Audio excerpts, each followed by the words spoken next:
Hello, future people. Welcome to Getting Tabled. I'm Jason the Bruce, and welcome to an unboxing for something from what we continue to call DropSquad Commander. We're looking at the Scourge Prowler for StrikeTeam Commander.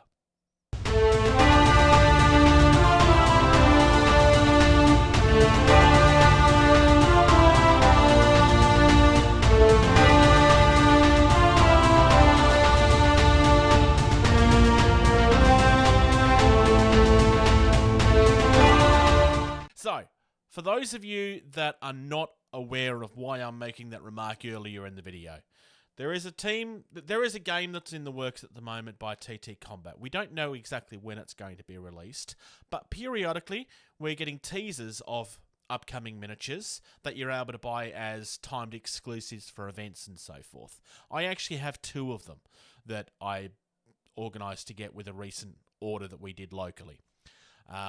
Today we're looking at the Scourge Prowler. That game is something that we have been talking about since the days of the Hot LZ. That game was always referred to, both internally and externally, as DropSquad Commander. That is not the name of the game as far as TTCombat's concerned. As far as they're concerned, it's called StrikeTeam Commander. There is actually some very good reasons why they've chosen that name. Most of them are boring. The reasons, they're very boring. It's all administration type stuff. But we've had a long-running joke here on the podcast that, no, we will continue to call it DropSquad Commander. Partially to annoy Louis. Love you, Louis. So today we're going to have a look at the Scourge Prowler. For the rest of this recording, I will be referring to the game as StrikeTeam Commander, but I'll come back to you at the end of the video with my final thoughts. So I'm going to start out by pointing out the obvious. StrikeTeam Commander doesn't exist at this stage, so everything is coming in Drop Zone Commander packaging, which I don't have a problem with. It is kind of odd. I mean, if it was me, I would probably still put the logo there. It's an opportunity to start getting the hype train rolling. So I don't really know why they haven't done that. It just seems a little bit odd to me. It's not a problem by any means. It's just something I find a little odd. I will say this. I like the fact that it's clearly designated as 32mm, because otherwise, if people didn't know what they were looking at, they would be grabbing the wrong ones in the warehouse. Now, people may hear me think that and go, how could people not know the difference? When you're working in a warehouse situation, the really obvious isn't always as obvious as people think it is. And although from the front you would think, well, that should be really obvious. But at the same time, you also need to be aware of that just because somebody works for a gaming company doesn't necessarily mean that they're miniature people. That may sound weird to you, because obviously it is a dream job for so many people. But not everybody that works in the industry are miniature people. And you shouldn't expect them to be, because some people are just there for a job, which is fine. I'm going to start with the obvious piece, which is the body. First and foremost, the Prowler Mini is tiny. The real thing is this big. It's absolutely tiny. This thing is phenomenal.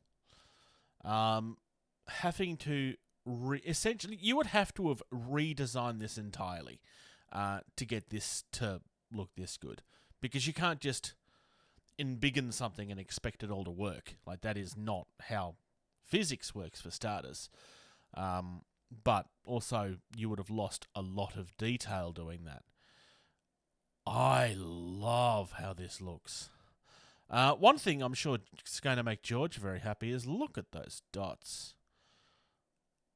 I mean, they're not quite the dots that you get on the Shaltari stuff, but he's got to be really happy to see that somebody else has to deal with them. I think this thing looks phenomenal. Moving on to one of the legs. Now, I'm going to assume that all these legs are the same. It looks like they might be. They are.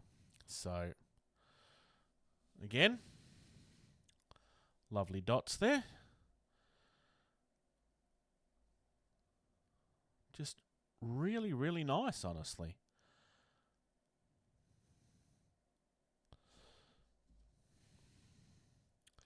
And because of the way that it's been designed, I mean, obviously there's gates and stuff that'll have to be removed from this, and the ball socket itself needs to be cleaned down, but there's going to be a lot of posing available in this once it's finally done.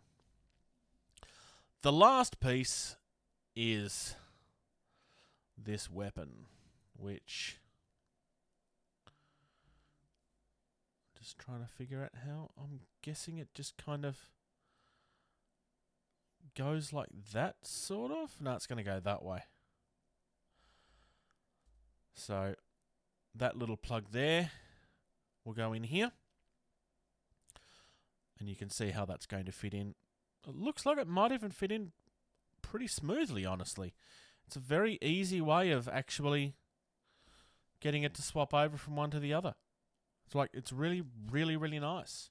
In all honesty, trying to scale something up from that small drop zone commander scale to a proper 32mm size could have gone one of two ways, but in this case, they've done an absolutely phenomenal job.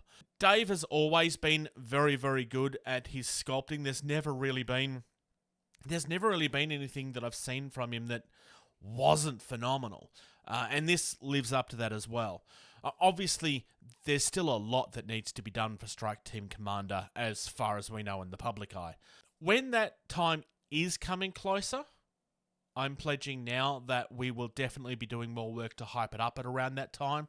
I'm going to save these miniatures and do some actual painting to try and hype it up closer to the time. I don't know when that is at this stage, so this is something I'm predicting that I will have to try to fulfill, but I see no reason why I won't be able to do that. It's just a matter of, like, we have a fairly decent relationship with TTCombat, so we should be able to organise that pretty easily. Keep an eye out, because we will have another Scourge Mini to show off at some stage very soon. You've made it through to the end of another video. Your next mission is to hit subscribe and comment down below. If you'd like to reach out to the team, consider doing that, gettingtabled@gmail.com. Consider subscribing to our Patreon. For only $2 a month, you get early access to almost every single video that we do. Our most active social media is facebook.com/gettingtabled. It's where you'll find everything first. There's also a Discord. There's an invite on screen right now. If you type that in, it'll give you instant access. If you're on Twitter or Instagram, you can find us at gettingtabled. It's not the most active, but it's something we're trying to use more all the time. Come and check out Jason the Bruce at Twitch. He does both video game and hobby content. And of course, without question, play more games.